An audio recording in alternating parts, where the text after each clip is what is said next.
There are some events in human history that remain remembered forever. Moments that are not just accidents, but real tests of courage, of hope, and of the limits of mankind. The story of 1972 is one of those.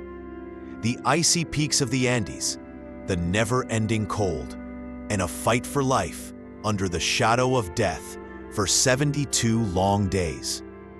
But the hardest trial came when they had to make a choice for survival. A choice so haunting that even imagining it can shake the human soul. To use the bodies of their own loved ones just to stay alive.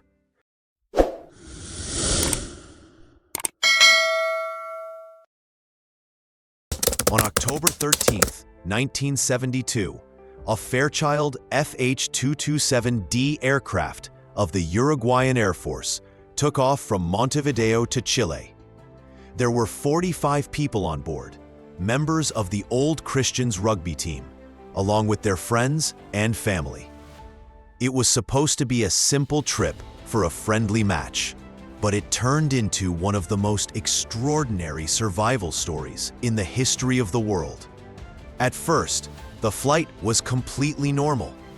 Passengers looked out of the windows, admiring the Andes Mountains, the snow, and the clouds.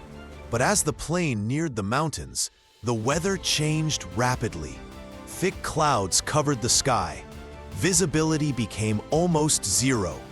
And remember, this was the 1970s. Navigation equipment was very limited. What began as excitement slowly turned into anxiety. The captain and crew did everything they could, but within an hour, disaster struck. The plane crashed straight into one of the peaks of the Andes. The impact was so powerful that the plane broke into pieces. 12 people died instantly. The survivors found themselves surrounded by freezing snow, temperatures as low as -30 degrees, and terrible injuries. Right after the crash, those still alive tried to assess the situation. Many were gravely injured. Some had broken bones, others head injuries. The worst were those trapped under the heavy wreckage of the fuselage. The cries of the wounded echoed through the deadly silence of the Andes as snow piled down top of their bleeding bodies, adding to their pain.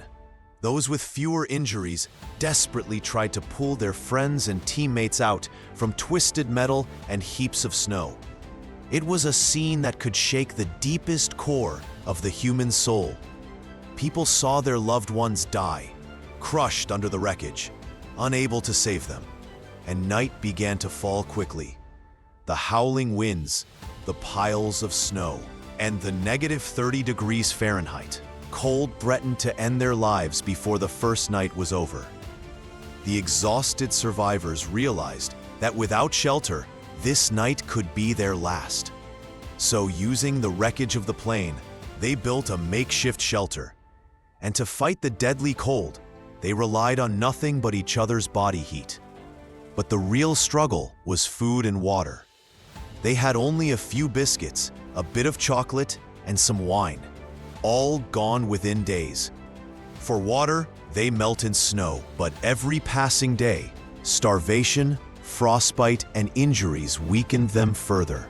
Then came the most devastating news. Through the radio, they heard that after 8 days, the official rescue search had been called off. Their world collapsed into despair. Days went by. Hunger tore through their bodies, and when every last piece of food was gone, the survivors were left with an unthinkable choice. In their darkest moment, they made a decision that shook them to their very core. To survive, they would consume the flesh of those who had already passed. It was not just physical survival, but emotional and spiritual torture. Yet they convinced themselves, this is our chance to live, and this is the sacrifice of those we lost. Then, another tragedy struck.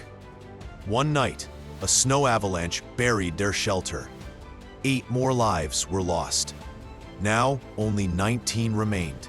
Still, Hope refused to die. After 72 days without rescue, two young survivors, Fernando Parado and Roberto Canessa, decided they could no longer wait. They would climb out of the mountains and search for help. The journey they faced was nearly impossible. 10 days of continuous walking, crossing snow-covered peaks, enduring freezing temperatures and deadly hunger, with death following every step. But their determination carried them forward, and finally, they encountered a local shepherd on the other side of the Andes. That shepherd alerted the authorities, and a rescue mission was launched. On December 22, 1972, helicopters flew into the Andes and finally reached the survivors. Out of 45 people on board, only 16 were alive. The rest had perished in the crash or during the brutal fight for survival. This event will forever be remembered as the miracle of the Andes. It is not just a survival story, but the ultimate proof of the human spirit, courage, and determination. And the survivors left us with a timeless message.